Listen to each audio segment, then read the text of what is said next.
So you're not following on your 2-stroke cylinder. Yeah, no, I am, mate. No. Hello, Matt. How are you? Hey, g'day. Good, mate. Good to see you, Gazer. Right, I think we should just do the quick graphics. We've simplified it. Right, oh, lovely.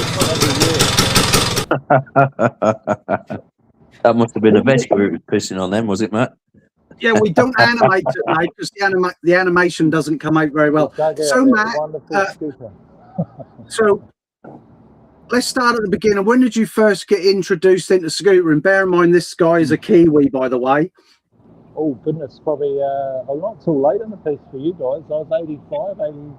I was touring around the square in Palms North, 2 up on an SS90, yelling abuse at all the local radio DJs. Yeah.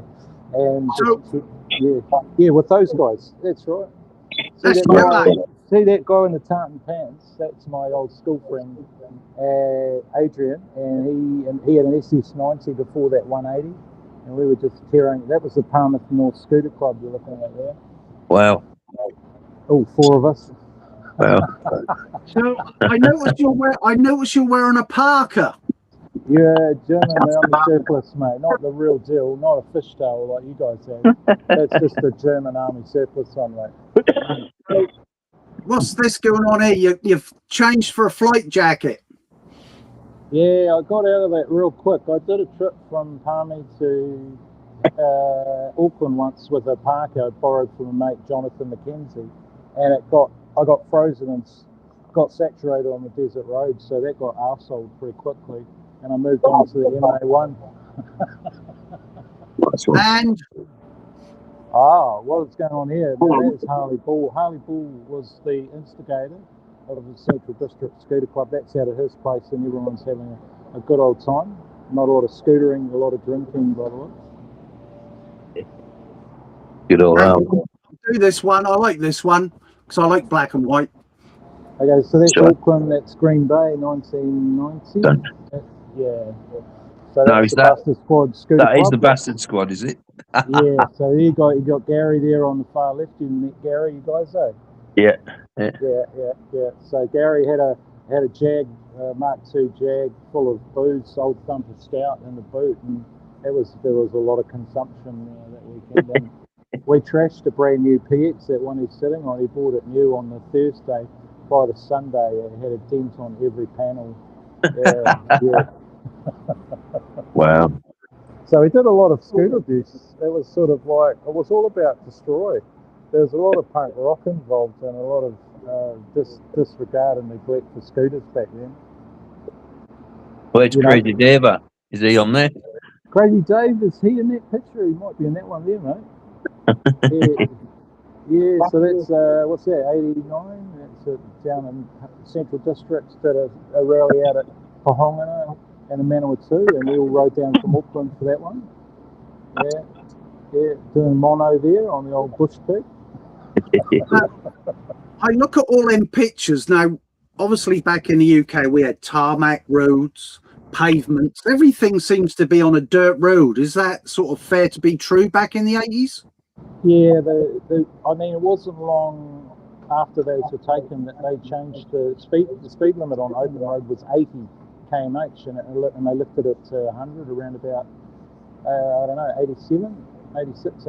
So scooters used to hold their own, wide open throttle on a long trip. You could stick with the Maury Miners and the Heralds and all those vehicles that were brought over from the UK. We had a lot of Brit cars on the road here as well. So we did, and most of those roads that are now sealed that we love were all gravel back then, like Coromandel. We did a lot of gravel in the Coromandel back in the 80s. So we got used to, pushing a scooter around on the gravel. So your skills had to be pretty quick, to stay upright. Especially on small wheels. Yeah. What was the music like here in the 80s and 90s? Okay, so I'd have to say that we started out with sort of alternate underground music in the scooter scene, and it was but it all had roots with ska, two-tone, and reggae. There was definite links there, and all those bands were formed on what we were fed from UK. But you know, we had mainstream radio here. We had very little. Well, for example, one of my schoolmates, he used to buy all his clothes and his vinyl from the UK and had it imported. So he would have the latest and greatest jam on vinyl and what have you. And so my tastes were influenced by what he was listening to at home on the turntable.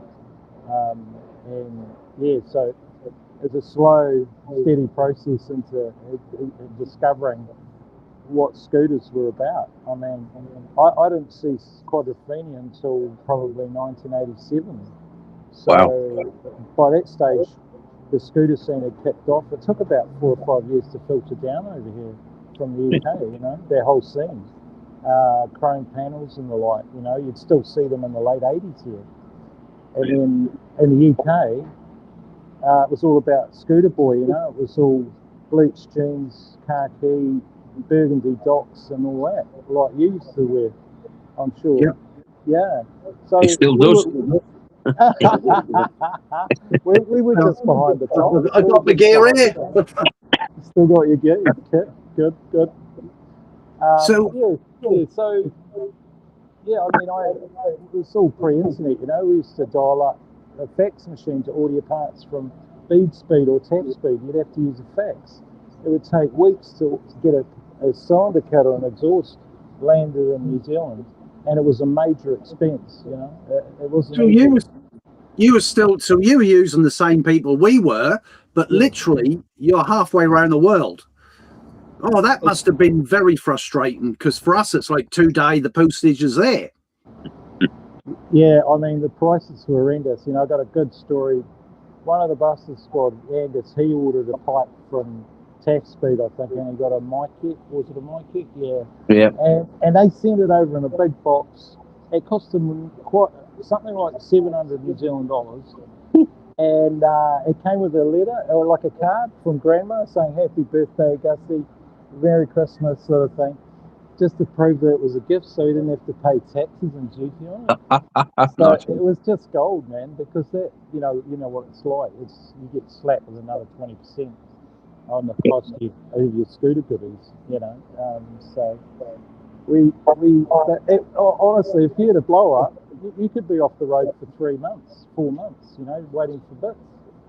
So on that, Matt, I would say you're the legend. If I ever went anywhere and I broke down, I'd have you with me, because you could seem to. The legend goes, one day you were out and you blew a hole in your piston, so you took it apart, put a nut and bolt on top of the hole to get home. Is that true? It's not true. Not true. That's for you. Oh, well, that'd be true. So that's a myth. I did it. I'm a Land Rover. I've done it. I've done it. Yeah. My SX 150, I burnt a hole in the piston because I'd advanced my timing. So I got the bolt out push bike brake, drilled out the top, put it through, locked it up, and put like JB weld, but something else back then, and put it back together and rode it. I bet you're part of AA now, eh?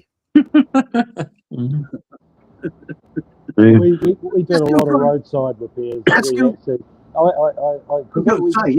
We travelled such long distances. You had to get home, and no one was with the AA or the RACs, you call them, or whatever over there. We had very few. We had no options to pull the spark plug out and call a van to get home if it was pissing down.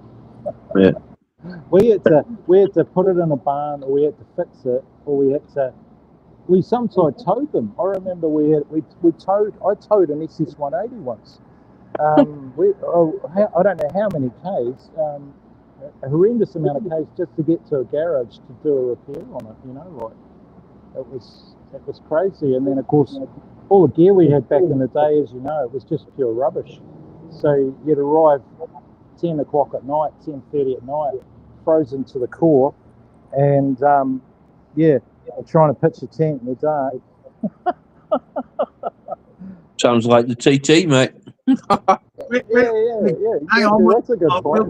We'll get to the TT in a minute. Oh, all right, we've got to methodically go through it. So I take it, Matt, your main, from all of your photographs, but one I'll show in a minute on a Lambretta, your main scooter obviously has always been Vespas. Yes, you did right. It's one of those stories where I've had 160 plus Vespas, and I've only managed to get my hands on one Lambretta over all these years. So on the Lambretta, this was where Duncan was supposed to come in and go, so what was the Lambretta scene back in the 80s and 90s?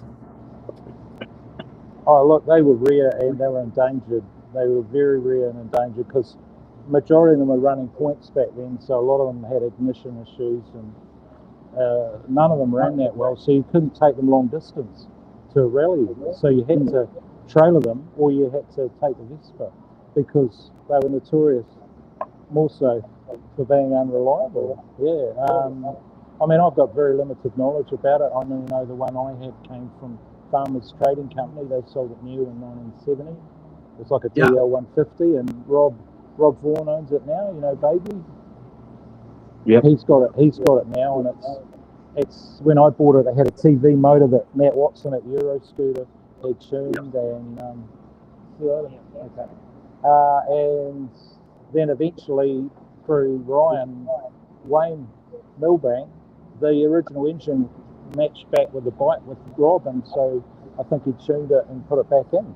So quite incredible, the history. It seems like quite a miracle to get a case back with the frame and a Lambretta, because they just they end up being tossed out or changing hands 3 or 4 times. But in that case, I mean, it's still unreliable. The last time I saw it, I was spannering it with Phil Trott up your way, and it was having issues with the carb and the ignition. Yeah. So what was I'll just show this picture. This can't be your scooter, because I think I know whose scooter this is. Oh, okay. Yeah. Whose is it? Tell me. That's Kevin Golden's. Absolutely. How did he let you ride that? Okay, well, there was a bit of a moment in the pits area where Richie, a good friend, Michael Davies.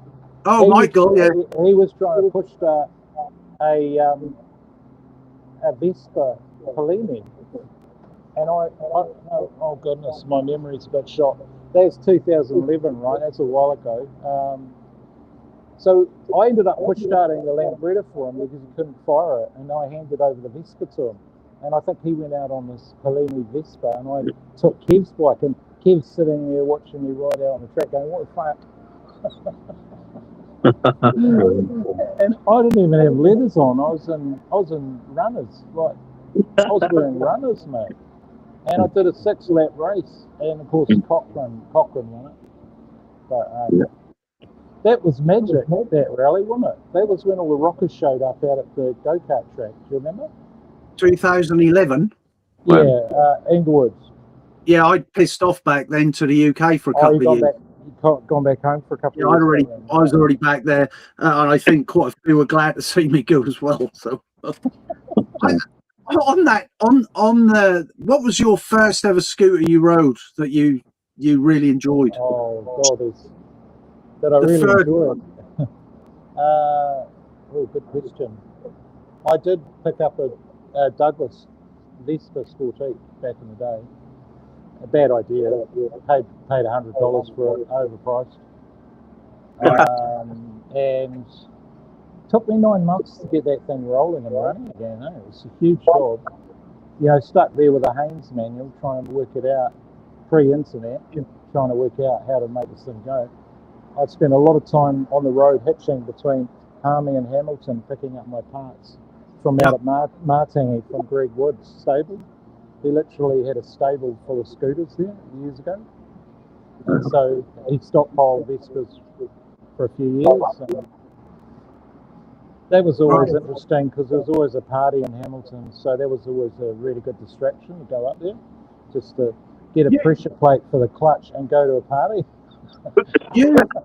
I personally would say from my experience of Kiwi scootering since about 2000, you're most probably, in my opinion, the most travelled around the country because you just seem to pop up everywhere. So the first time I actually met you, I wonder if you can guess. It's quiz time. I wonder if you can guess where this is. Oh, have you got photos? Yeah. Okay. You don't know? Oh, I know. That's Okarori Hotel, is it? No. Right, okay, clues, please. All right, I'll give you another clue. Oh, Dargaville. Wonderful. Yeah, you got it, mate. Yeah, Dargaville. There's old Neil. Neil, and there's Weston. Who's the other guy? That's Tuck Daddy, Tuckaway. Tuckaway was Leon's minder. Did you meet Leon with the super? Well, I met most of them. I took the video, and because this was sort of Magneto's do, but it was actually Kevin Golding's weekend up Dargaville, wasn't it? Oh, look, that was magic, pure magic. That was inspired. Yeah, that was a brilliant weekend. That was. And did you not come up on this bloody thing? The Franken scooter, yeah, there it is. Wow, all 13 scooters in one. Amazing. Yeah. I have to say, you never had the prettiest scooters, but I think if we ever went anywhere, you had the rattiest scooter. Would that be true? Did right. I mean, that scooter started just with a seat. I got given that seat by a guy in Christchurch, and I thought I can build a bike from this seat. I did like that scooter. Then this is somewhere else. I'm having to bring the pictures up as we go along. There's a picture of Honey on another one. Guess where this is? And I'm sure this was yours from my memory. Oh yeah, that's great bike. That could be either Burt Munro and Invercargill, or that might be Nelson. That's Nelson, eh? Yeah. Yeah, you got it. Nelson. Yeah. Okay. Yeah, that was a great ride. You came down with the ute, right? Yeah, I came down with my missus and my daughter, and that was my birthday that weekend. And to my shame, I was open about it. We took the PX2, Tracy's new PX200, and we trailered it down to Picton. Well, I trailered that bike in the back of a van because I had two young children. I had two young children, yeah. I feel good about it. I'm going to do another. This is on your Facebook profile, which is where I've nicked all these. Was this ended up as yours? Because I know someone else who used to own it. Oh, the Angel of Death, yeah. That's a long story, mate. That bike was abandoned in Christchurch, and I offered to buy it for $90 and rescue it, and like an orphan it was. And next minute, it got delivered to my workshop in Wellington, and no charge. Wow.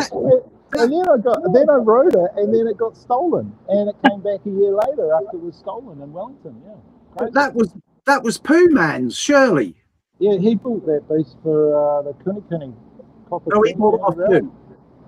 No, he owned that. He built that. That's what I thought. For that. Yeah. I could say he did all of that because that was pretty cool scooter back around about 2005, 2006. Oh, so you got it and ended up destroying it.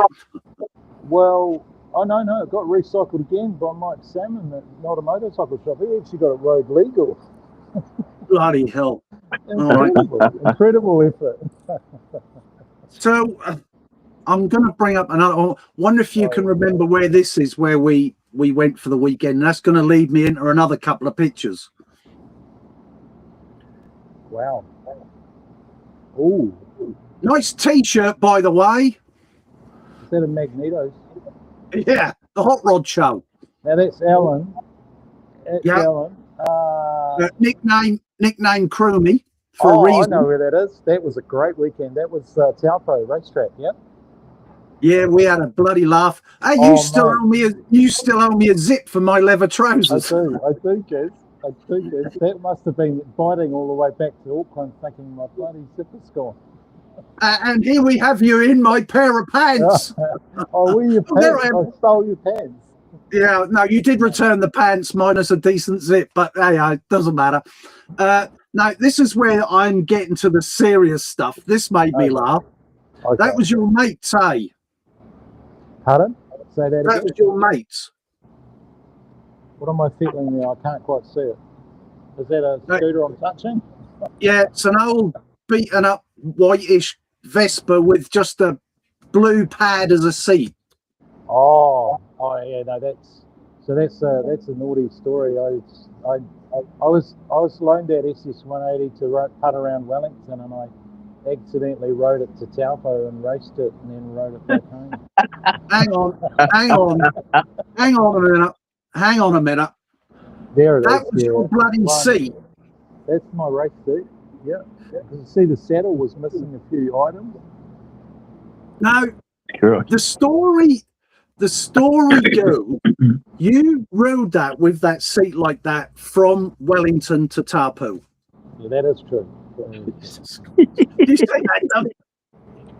I've got to bring it up again because that's when I put it. That's just that's insane, mate. That's a 500-mile pain-enduring iron butt experience, honestly. Honestly, mate, I take my hat off to you. Then there's the same weekend. This is I took all these, but I love this photograph because this was you leaving, and then I used that as a hook at the end of the video, which we got on our New Zealand Scooter website, pictures and videos. They're invading. Excuse the noise. So this one. Yeah, that was you leaving. Yeah, so that's interesting because I used to fly flags quite regularly on scooters, and they used to vary from the Jolly Roger to Italian tricolour to the New Zealand Kiwi one, and that was probably one of the last times I did that, around about that time. Yeah. Right. Yeah, but yeah, strap that on, and then you should really. There's a lot of repercussions of after that weekend for the damage. Oh, really? Well, yeah, it's a long story, but yeah. that was such a. We actually did a demo at the track where I remember Phil Turnbull was up on the tower and the grandstand tower. Now, Phil Turnbull, you probably don't know, but he was a Palmerston North motorcycle dealer. He was an absolute legend. And I remember somewhere along the point before we went out on the track, we were up in the tower, and I got to meet Phil Turnbull for the first time. He would have been 80 back then. Oh, wow.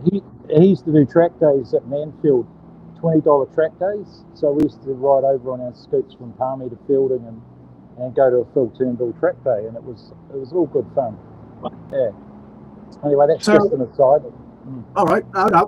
So back to this. Do you remember on that day? So there's me in the blue, then Kevin Golding next to me, Ryan Milbank, and then you're behind Ryan Milbank. Can you see that? I know it's going to be pretty small on your screen. Absolutely, yeah. I'm struggling to see that, but I see Damien was there. Yeah. Oh, and Damien, yeah. No. Do you remember when we were in the paddock, and then we all turned up on the scooters, and they all started laughing at us? And then right up until a point, it was a track day, but not a race. And then to the point they were laughing at us, saying "What?" And then when we actually went out there, we just kicked their asses because we went in what they called the beginners or slow, didn't we? Yes. And we kicked their ass. And then the actual guy that organised it that weekend, I got him on video, then going round us to prove a point. Okay. So yeah. I enjoyed that weekend, that day. That was a good day out. I'm just going to bring up we've now got to get to the other one, which is where this is you and Duncan realistically. Oh, no, we'll do this one first. What's this one? I saw this one of you and Gertz. Oh, okay. So that's Inglewood, I think. Where? Inglewood Scooter Rally, New Zealand Classic Scooter Club one. Yeah. So Gertz is on Dakota Dolly. So that bike was is owned by Paul Sheridan now, and that really? Yeah, so that was linked to Scooter Emotion to the shop.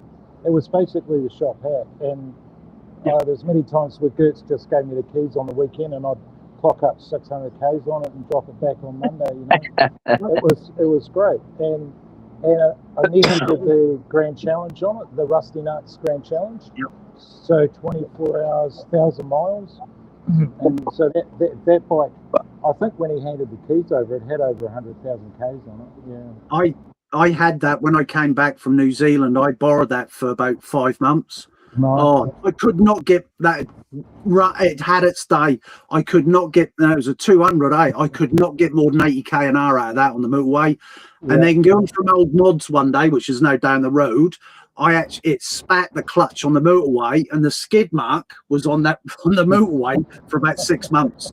Yeah, and I had to rebuild the bloody clutch because I said to him, "I'm not paying for the bloody thing. The thing you saw, I said it had done over 100,000 K, and you want me to pay to rebuild the bloody engine?" So I didn't. So yeah, I quite like that shot. Anyway, so we're gonna get to the one where you and Duncan can talk and I can shut up, because you and I, remember, Matt, put a team together to do the TT that never happened because we lost Christian. Remember? Because we got a team of 4, we were going to do it, and then he died. So anyway, I'm going to leave it for you two to talk about this one. Here comes the picture with you with the trophy, and Duncan, you're not in it, but you've got the trophy at some point as well, didn't you? I had it, yeah. Sure. So that's the year one, the first year, because the odds were in our favour. We won it. Brilliant. Oh, look, there were so many blow-ups and breakdowns that there was only 2 teams in it on day 4. Was that the one you went up north on? That one, this one. We did the figure 8 of the North Island. So we out Taranaki, then East Cape. Yeah. And ended up in Taupo to Brett's, I think. Yeah. But there was 3 teams, so we had a 30% chance of winning. So it was easy. 3 teams. That's the thing. It's like by the time that 2015 rolled around, we had what? A dozen teams? Yeah. I think the most was about 84 people. Really? Yeah, that was the most. Yeah. And how many did you do in the end up? How many did you manage to clock up? I did 3. Oh, well done. Well done. Yeah. And the last one I did, obviously, we won. But and then the first one I did with Stewie and Mike and Matt from McNamee, yes, Matt. He blew up on the first morning. I remember that day. I was laughing all the way to the pub, but he wasn't. He was crying all the way to the ferry for all day. Yeah. Well, he had some aircraft engineer tune his Series 2 for him, and it was tailgating the bloody truck. Of course, he's backing off his throttle, and he's just running it lean, and it just went bang. Which is a shame. Okay. I heard other stories on that. Yeah. So we arrived at Woodville minus Matt, so you were down to 3 by then, 3 people. Yeah, and then we got so far through, and I think it was where were we going over the? Might have been over the Gentle Annies, I think, maybe. And Mike got he has a really thin seat, and he's pointing his backside. He pulled over because he was just so sore, so he pulled over, and everybody went flying past us. Yeah. And we stayed in Napier that night, and the next morning we went up to Tamada Peak, I think it was. Yes, and somebody borrowed Mike's flywheel puller, and we got up in the morning, and his stator plate had packed in, so we were stuck. We couldn't carry on. So we actually pulled out and just cruised. Once you got his scooter fixed, we pulled out and just cruised down there. But it was a fantastic time. That's when DB did the burnout in Wellington. Yes. That was the last one I did, 2015. Yeah. Right. Yeah. I think mine was the one that won. I think was 18 with Nick Gill. Always nice to have Nick on your team. Yeah. Oh man, he's a phenomenal rider. Unreal. Mate. He sat side saddle on his scooter, reading his map, looking back at us, not looking where he's going, and he's leading. And then he'd sit back over and he'd wave his arm and pour off again. Oh, that guy can ride. Yeah. Oh, yeah. Impressive. Slippery little snake. Yeah, well, he's trying to sell that. He's trying to sell his lammy, but nobody's interested. I don't know why, because it's a Hell of a good scooter, but just because it doesn't have any side panels, it doesn't look right, but it goes really, really well. Is that the LI? Yeah, it's his LI. Yeah. Yeah, okay. It's a small block, but bored out. It's up around the 200 mark, I think. But so you've got lots of hours invested in Lambretta, yeah? Yeah. How's the Rally Master, by the way? Can I bring that up? I thought I had to drop that in. You can go off, people. Yeah, I was in a bloody good mood as well. Don't buy a scooter off an old mate. That's what I say when he lives in Christchurch. I'll say no more about that right now. Oh, okay. There's been a lot of deals. I have to say that majority of my initial experience with expats like yourselves and the Brummy boys especially was over a scooter deal that was marginal at best. Well, I put it this way, nothing fit. It was sort of the frame, the tube was bent, and I mean phenomenally bent. And can we change the subject? What's going on here? Okay. Now there's a scooter or two there. Is it just me in the photo? I can't quite see that. So that's actually really interesting. So we did a ride out to the hills out of Taranaki. Was it Manawatu somewhere up in the hills, like Waikanae? And we were with Greg and Janine they were part of the Magneto's New Plymouth faction, this mod squad. And they were in the van, in the support van, and Jess and I rode, my ex-partner Jess, on the Bajaj. I'm riding something else there, I don't know, I can't see it. Maybe a PX. Yes, PX. Yeah, okay, so we were off up into the hills, and we had it was a Scootwell event from Wellington, but we only had about 4 scooters, and everyone else showed up in a car that day. It was a really unusual ride out.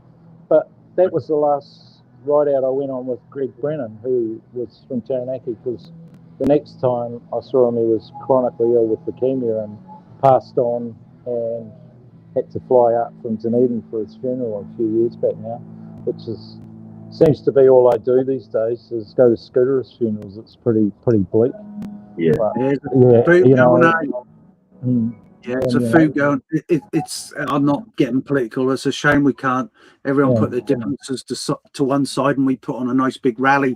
So anyway, that's just me. So what's this? Is this one of your latest requisitions? I mean the camper, caravan. You seem to like buying piles of poo. The caravan even. Look, that is Reg's old scoot. Reg found it in a hedge, and I bought it off him sight unseen from Christchurch and took it on Sid's moped run. And I was like, showed up at his place with a few spanners. And he's like, have you done the moped run? Mate, I've done a couple now, yeah. How are you? I keep meaning to do one of them. Anyway, yeah, go on, carry on. So that I showed up there, and he's like, "Where's your trailer? You trailing this thing home, mate?" I said, "No, I'm going to get it running." So I fixed the disc brake caliper, mounted that, hooked up the brake line, led the front brake out, and put a tyre on it, and we're off on Sid's moped run. So the first ride I did on it, we did about 140 k's, 150 k's on it. Right. And it was a great bike. And it ended up sold to a chap in Hamilton, and it became a bar stool, sort of like a shed ornament, I think, because the engine in it was scavenged, because they're such good engines. Those Belladonna engines, you've got to love them. Yeah, we've done a few bar stools at my Gaz's bar, haven't we, Duncan? Those Belladonnas are handy for that, Duncan, you picked up that Sideliner now. You picked up that 150 engine, a 1960s engine, didn't you? That was totally seized, and that was a bar stool. So I had a genuine LML engine in one of the bar stools, all cut off, all the parts, all the frames supplied by Cristiano, of course, bless him. And the other one was a genuine 1960s Italian engine, completely seized, that sat in my garden for years with everything on it, didn't it? It's now in someone's garden, and there's another one up the road in someone's. I've done 3, haven't we? Yeah. I'm just gonna. What's going on here? Is that another one of your restored ones? Wow, that's an early, isn't it? That's Palmerston North. That's like 2000. Wow, that's well done. Just another scooter rescued from a barn, and sort of get that one going, do a lap in North Island and sell it. That looked like it just came out of a ditch. Yeah, well, that's how we used to roll, man. We could ride anything. Yeah, doesn't really matter as long as it had a fork in it and an engine with a good clean spark. You could go anywhere. But most of my bikes have been restored into some, they're nothing like their former state. I'll tell you a really good one I did own. I picked up I dug it out of a garden in Dunedin, actually. It was a garden Vespa. I took it up to Auckland, and my father painted it for me in '99, and then I rode it around the South Island, did this monster odyssey on it back in 2000. It ended up in a collection in Wellington with about 30 other scooters. And Benny Van Deering bought it. Now, Benny Van Deering used to run a scooter shop on Walter Street in Wellington back in the 70s. And he ended up buying it for $1,000 and in the 60s. And like he couldn't ride it. The guy that sold it to him took $1,000 off him. And this guy who was suffering from dementia in his late 60s, and had sold him a Vespa that he couldn't even ride, mate. It was a crime. So the short story is that it changed hands again, and Harry Dynhoven, the mayor of New Plymouth, bought it, and he restored it, and it's now probably a shiny red Vespa that you'd see in a collection and sort of forgotten. But there's a few pictures of it in my Facebook feed. It's magical. It had a hand-tuned crank and cylinder that I'd done in the shed with a Leo Vinci banana exhaust that I bought from Germany out of a scooter magazine, Roller Zentrale, was it? Motorola. I bought it from the classifieds from a guy in Germany, and he shipped it over, and I bolted and extended the silencer in there. That was a wonderful bike, and that just started as a garden variety Vespa and ended up doing like loads of Ks around New Zealand. Yeah. So, what do you? I always ask the question. What do you think of the 4-stroke Vespas? Because I've never seen you on one. Oh, well, Gertz gave me an intro into that when he was selling them out of Scooter Motion. He gave me a spin on the. Did he gave me a spin on it. Did he let you borrow the pickle? Was it the pickle or the white one? I think I rode a white one that had a pipe on it and a top end maybe, and it had been. All right. Because the pickle was the first one in the country, the first Vespa 200 in the country. Oh, okay, right. So and then he matte blacked it and put chalk all over it, and I borrowed that for a couple of months. That was quite fun.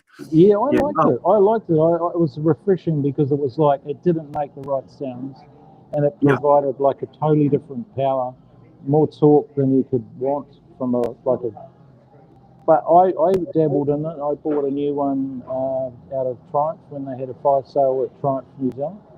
And then I bought a fire sale lot from Scooter Arts in Wellington. So I had 3 of them. I did quite a few Ks around Otago over 2 or 3 years on those. So I like them. Just the fact that the only integral parts that you could swap out with your Belladonna was the low shaft and the gear selector. Even the hubs were different. There was not a lot compatible, but yeah, a lot of faults that they had. Like overheating was a big one. You talk about the LML Michael Davies with his scooter shop, and he's branding it as a Belladonna. I thought that was a very gay name, but there you go. I've owned about 4 in my life. I never understood, Matt, the dislike for the Belladonna, apart from the students in Auckland, when realistically we got so many parts and so many frames, forks, you name it, didn't we, from that guy. And then the said would be the same with yesterday's scooters with not sure. So I got the bloody Ratty Master off, and he imported all them Indian. Oh, bless his heart. I bought a couple of them. Nothing wrong with them. No, I know. I actually raced one of Nigel's old bikes. I bought a PK off him and took it to the Burt Munro. It was good. Oh, yeah? Oh, good. Yeah, but, those Belladonnas, I heard the stats. I think Michael Davies sold 600 of those bikes when he had sold a lot, eh? He sold a lot of them. And I tell you what, they've been, for Christian, when he was about a retro, they were making him bread and butter, right? Because he was converting all those old supers and what have you, sprints, and putting those tuned Ballon motors in, and they were gold. They were gold. You've seen my rusty LML. I love it. Yeah, that was donated by Christian. He gave that. I mean, you went and picked it up for me, didn't you, Duncan? He donated that to me because he said you'll find, and it's only now 22 years old, but it's one of the first in that had the steel Belladonna stainless steel badges before he went all plastic. But because the patina, he said I couldn't do nothing with it, so he took the engine out and said, "Do what you want with the rest of it." And I thought that was way too good with that patina to actually end up as another bar still, and it's just literally sitting the other side of this wall here in my bar, which I love it, and I love it.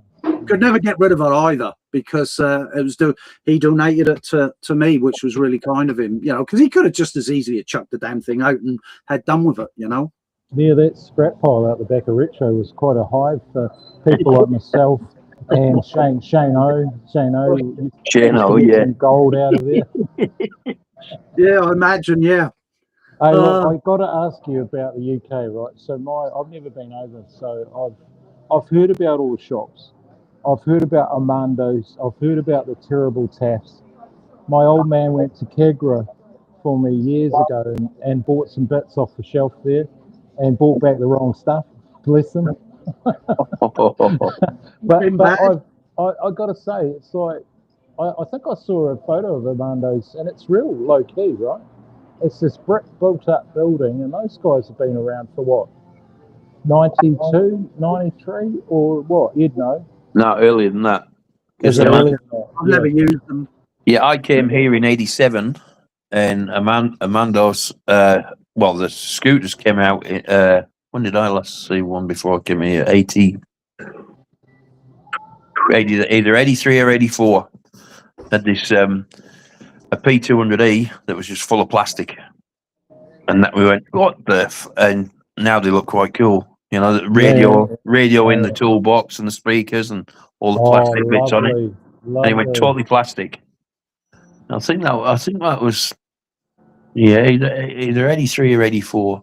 Might have been sooner. So did they copy the Eddie Grimstead sort of type triangles, on the frames and that sort of design?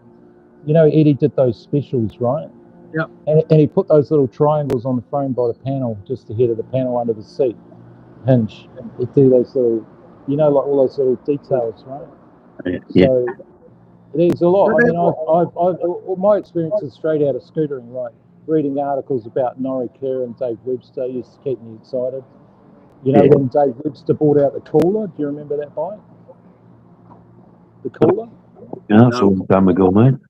That's a long time ago, but that had the fuel tank in the frame, right? Yeah. That stuff was inspiring, because it just reeked of backyard sort of builds. Yeah. And it's hard to get excited about it now for me personally because you can buy all that EGIG bolt-on, all that stuff, and it's just checkbook scootering all day long, right? It is, yeah. It's like 20 grand here, 12 grand there. It's just got out of touch. Yeah, who's got that sort of money? I've got my original patch here. Yeah. From that's Snetterton scooter racing in 1981. I saw Norrie Kerr there, but we had the Alpha France, had all the cut downs, right? Lightweight. You had the full frames as well, but they were literally near enough home builds because you still only had cast iron barrels, heavily ported, big 34 mil carbs and pipes and what. But it is something if we wanted to do, and I did do one, an SX200, you could do it. But now, as you say, that to me, that spoilt it. That spoilt the fun of how far do you want to go before you blow an engine, where now you can just literally get the bolt on stuff, And the biggest one then was the AF 250, and that was a cast iron barrel. And I remember when the 250 came out, there was only 14 in the whole country because people just couldn't trust them. Yeah. Well, you're right. I never picked up on that. You can actually buy a brand new bloody engine now, can't you? That's actually not a Lambretta engine. Yeah, For so 18 did the aftermarket show? He turned up with a TS1 after that, did he? Yeah, that was the TS1 which changed again, wasn't it? Yeah, that changed scootering, right? That kit. Terry Shepherd. Is it? Say again? Yep. Terry Shepherd. Terry Shepherd was responsible for that kit, yeah? Yep. Yeah, it was. That was amazing. I mean, my first phenomenal was a CVF2 Molossi 210 out of Tatspeed. I shipped that over to New Zealand in like '89, and it was start of a 2-year project building an engine. It just constantly welding, cutting, drilling. It was like, and it was just a massive learning experience, and that helped me later on down the track build a business, and start doing other people's engines. But did you ever go to Neil's Wasp factory? Oh yeah, the Wasp man.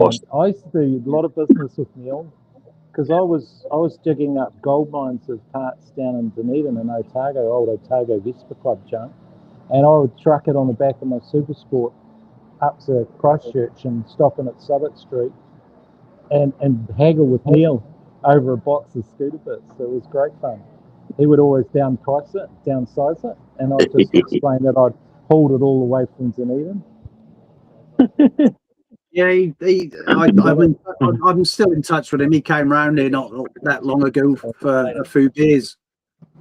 But yeah, Neil's still spannering bikes, and he was a guy that I would trust impeccably. If I had an issue, I'd call Neil. He'd give me advice, and I'd stick with it because he's got skills. The first time I met him, he had a wispy little goatee, and he was working on a Jensen Healy Interceptor at the Wasp factory, and I was like, wow, what's going on here? I was expecting rotten Vespas and the like, and he was like spannering this amazing car. So I mean, I always hailed him as a great mechanic because he's been credited with a lot of work. He worked on the Aero D1, I think, the precursor Britain motor. He had a hand in that. He did. Yeah, he did. Yeah, he did.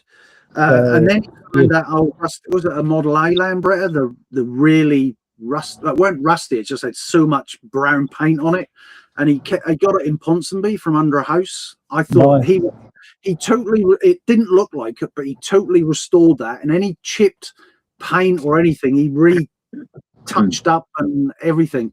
I've tried to get him, and he's one of these low key guys. He came round last time, and I thought, what the heck's that not? And he turned up in a Fiat car, an old early 90s. And I went, where the heck did you get that from? He went, I drove it up from Christchurch. And I'm like, he reminded me of you. And I'm like, Jesus, I just wouldn't.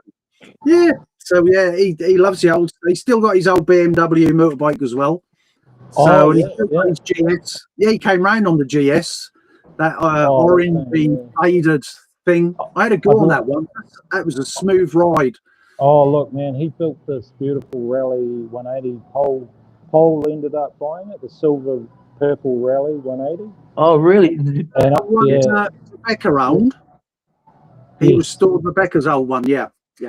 So I rode that once when it was in Wellington. It passed through Wellington at one stage, and that was the smoothest engine I'd ever ridden, ever. And Neil put his hands on that and built that. It was incredible. I've got a short story about that. Mike Hollings might not like it. Yeah. So when I was working at Retro Scooter, Scooter Emotion, sorry, with Gertz, and Hollings turned up on his old GS one. I think it was a 180 or 160. Either way, you have a quick go on it, Gary, and that just, I'm not a Vesperish person, and that just didn't seem right. And I went to Neil after he'd left because Neil was still before he fell out with Gertz, and I said that's a bit rough. Nothing to do with Mike, of course. And he said just have a quick go on mine, and I literally went on his. I said that seems like a brand spanking new scooter, and he said that's the difference between a tinkering mechanic and someone who actually knows what they're doing. Well, don't tell Sorry, Mike, that, because I need to be responsible for training Mike Hollings and how to span for a bike. So. No, that bloody makes sense. That makes sense. He's got his latest build coming out, hasn't he? Yeah, I've seen that. Yeah. He's gone back to the future with the SS180 250, the Vespa 250 that was the mythical Vespa 250 that everyone seemed to own back in the 60s in New Zealand that you meet. Everyone had a 250. They were a dime a dozen. And I always used to have this debate. It must have been a Triumph Tigress. So you got the wrong end of the stick, mate. You didn't have a Vespa, surely, and they'd argue. And some of the stories, mate, they were exaggerated back then. You know, I met a guy who had an SS180 that would do 80 mile an hour, and I was like, yeah, show me the GPS. I've got on my list out of your many adventures. What sticks out as your funniest rally ride that you'd ever been on? That maybe you just survived. Have you got an outstanding one? Oh, look, there's too many to go through, but fair enough. I mean, I'm blessed. I launched a scooter off the cliff in Coromandel back in New Year's Day in 1988, and I survived that. And my friend survived that too. But yeah, so I'm lucky to be here, really. There's been so many close calls. So the last time I flew back from Chris John's funeral, I flew out of Queenstown. I had to ride back to Dunedin. I had an unholy seize on the Belladonna, and like I couldn't get my hand over the clutch. I was too busy holding the headset cover down because all the screws had vibrated off it. And so I had my hand away from the clutch. And at one time, when I needed my hand right there, I wasn't there. So I got into a big snaky, and I managed to, I don't know how I managed to do it, but I thought this is game over. I had 4 cars up my day, and I'm about to die, you know, so it can happen anytime, you know. And I bless him, Chris John, you know, forever remind me of him going back home after that funeral. Love the guy. But I do think that for me personally, after the wind down, that slow, ugly wind down for everyone at Retro, you know, Scanny and his daughter were there, you know, Fran was involved, all those people. That shop was the hub for me of scootering in New Zealand. And it's been tough to come back from that, and you know, dropping off the TT as well. It's had a massive impact on the tiny little scene that we have got in New Zealand. It's really we talk about. I mean, I went to the shop just after he died, just to get photographs of the shop before I knew they'd destroy it from a nice. To me, it was like a backstreet 1960s dash workshop, Duncan, fashion sink and even though, you know, and little bit of this, little bit of that. Yeah, but I mean, we still miss it because there is no hub where you can just let's have a ride into the city, have a cup of coffee with Christian. Sometimes he'd charge you, sometimes he didn't, and you never talk politics around the table. I've been told off a few times doing that. We really miss it because there is nothing. You know, you got Scooterland. Scooterland's sort of like a little bit dry. Yeah, it's not. You know, I knew him back in the day, but no, that is a true Scooter Boys shop. It was proper. I love that photograph of Kev Golding getting the check from Christian, handing over the check. I've got it. Photo. Have you got that photo? I've got that. I took that picture. You took that picture, mate. That was priceless. That picture. Yeah. That to me is like the look on Kev's face. It's just gold. But he turned the check around the other way. Yeah, because you couldn't see how much he sold it for. Yeah, right. That's interesting. Did that ever come out in the wash? How much that check was written out for? I don't know. No, I've no idea, mate, and I wouldn't want to ask either. Oh, classic. That should remain a secret with Kev, I guess. But I've got the picture on the computer.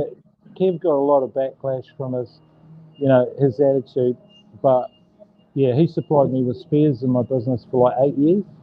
Yeah, the best service, best spares supply ever. Yeah. After that changed hands, I ended up having to hook up with the Germans and start getting supplied out of Germany. Yeah. So and that became a bit of a headache, to be honest. So Kev did amazing work. All right. And he still does it if you can get him to do it. Oh, he only does his mates lammies, isn't that right? He has like Cochrane. Yeah. The Goldie's always in there. Goldie's always in there getting his spannering. That one of It's probably one of the only people that builds a scooter that does a TT or whatever race, and the engines don't blow up. Exactly, because he had that formula right. I remember walking in the shop, and there'd be about half a dozen chambers hanging up. Kendra KRP2s, K2s, whatever, all hanging up. And I was like, wow, look at all those lovely chambers, juicy chambers. And they get put up there, and he put a cast iron barrel on, and he put a Clubman exhaust or something. And that was all part of the formula. They'd all go out with a cast iron tune and do 1,000 miles, no trouble. Yeah. My GP, when he first tuned that barrel, a standard Indian 200, had 19.3 horsepower. And it flew. It was great. I blew it up, and that was my fault because I didn't run it in. But fuck me, I did a Mods and Rocker ride with Gertz, and we went out to Peter, I think. So we got so far to Tidarangi, and then Gertz pulled us all over. He said, "Okay, this road's a bit windy." He said, "But you can go at your own speed. Take it easy." So I was racing with the motorbikes. I had sparks coming off the exhaust and everything. Take it easy. That's an invitation for someone like you. Oh, mate, yeah. Every time a Harley comes up, and I used to chase him. But I don't bother now. It's just I can't be asked. Okay. So what on that note, on the Kraken. On that note now, man, what are you doing now? I know you're in Australia, but what are you riding anything at the moment? No, it's a bit of a desert for me in scooter scene. I did actually make an effort to go and visit Sam last week. Sam's been running a scooter shop here since '99. Oh, and it's like 11 in stars. Perth. It's in Perth and Bayswater. He told me all his stories about VIPs and VIP scooters that he has. Paul Weller bought a few Lammy spares off him while he was over here on tour, maybe with the Style Council. And so he's got a few cool stories like that. But nothing's for sale. Everything needs fixing, and it reminds me a little bit of Vesta House in Melbourne. I've been there a few times over the years, and it's like it's all too precious now, you know. Yeah. It's like for me, it would look about 30 scooters to fix, and I could get them all road running and out the gate. But for him, it's like, no, that one's precious, that's rare. You know, you can't find those ones, and I think that's more a collector than a fixer like yourself. Yeah. But that's about it. What's his name? Steve from Whakatane. Oh my God, I've lost his name. His family's here. He's just come back from Christchurch back to Perth. Craig. All right. Craig Peterson. Sorry, Craig. Yeah, he invited me over he showed off his collection. He's been stashing bikes for 20 years now. Have you been up to Queensland and seen Daniel Rogers, the Brummie guy? No. I was only just sort of following him when I landed on the East Coast in December, and now he's got the fever. Oh, has he? Well, no, scooter fever. Oh, right, yeah. Because he's coughing and he's buying like bulk lots from the UK, and he's taking out. He gets everything vapor blasted and redone and everything. I thought, wow. He likes shiny shit. He likes his shiny shit. That's for sure. I went over to Surfers a couple of weeks back. Oh, nice. And I wanted to go see him, but I thought it was about 2 hours outside of Surfers. I thought, and because I'd gone over with the wife, I thought, no, I'm not going to go to a scooter shop. It would have been good to catch up and actually see him, because he built a huge big shed, didn't he? And he's got all sorts of gear in there. All right. Well, that brings us up to date. Yeah, well, because I'm not being funny. We're waffling a bit on modern. Oh, yeah. Wrong one up. I want to leave this one up, Matt. Then I'm going to bring the closing title. If you stay on the line for 5 minutes, we'll have a chat offline. All right. Oh, So sure that would be my favourite one of you. We'll say cheerio. Thanks for coming on the show, Matt. I think you're one of the top guys. You're one of the top guys in New Zealand. You're certainly a top bloke. We'll now close down with our closing title. Stay on the line and we'll have a quick chat after. Here we go. You can talk over it, Duncan, because you normally do. Are we offline yet? No, we're just here with us. I'm just, I'm still doing sick. this. Anyway. So thanks for watching, everybody. Please subscribe. We're trying to build a YouTube channel up. We're nearly hitting 1,000 mark. We've got about another 300 followers on Facebook this week. We're not looking at Facebook. We're looking at YouTube, so we can do a lot more. Anyway, you take care, everyone. I'll speak to you in a minute, Matt. Ta-tas. Say ta-ta then. Bye.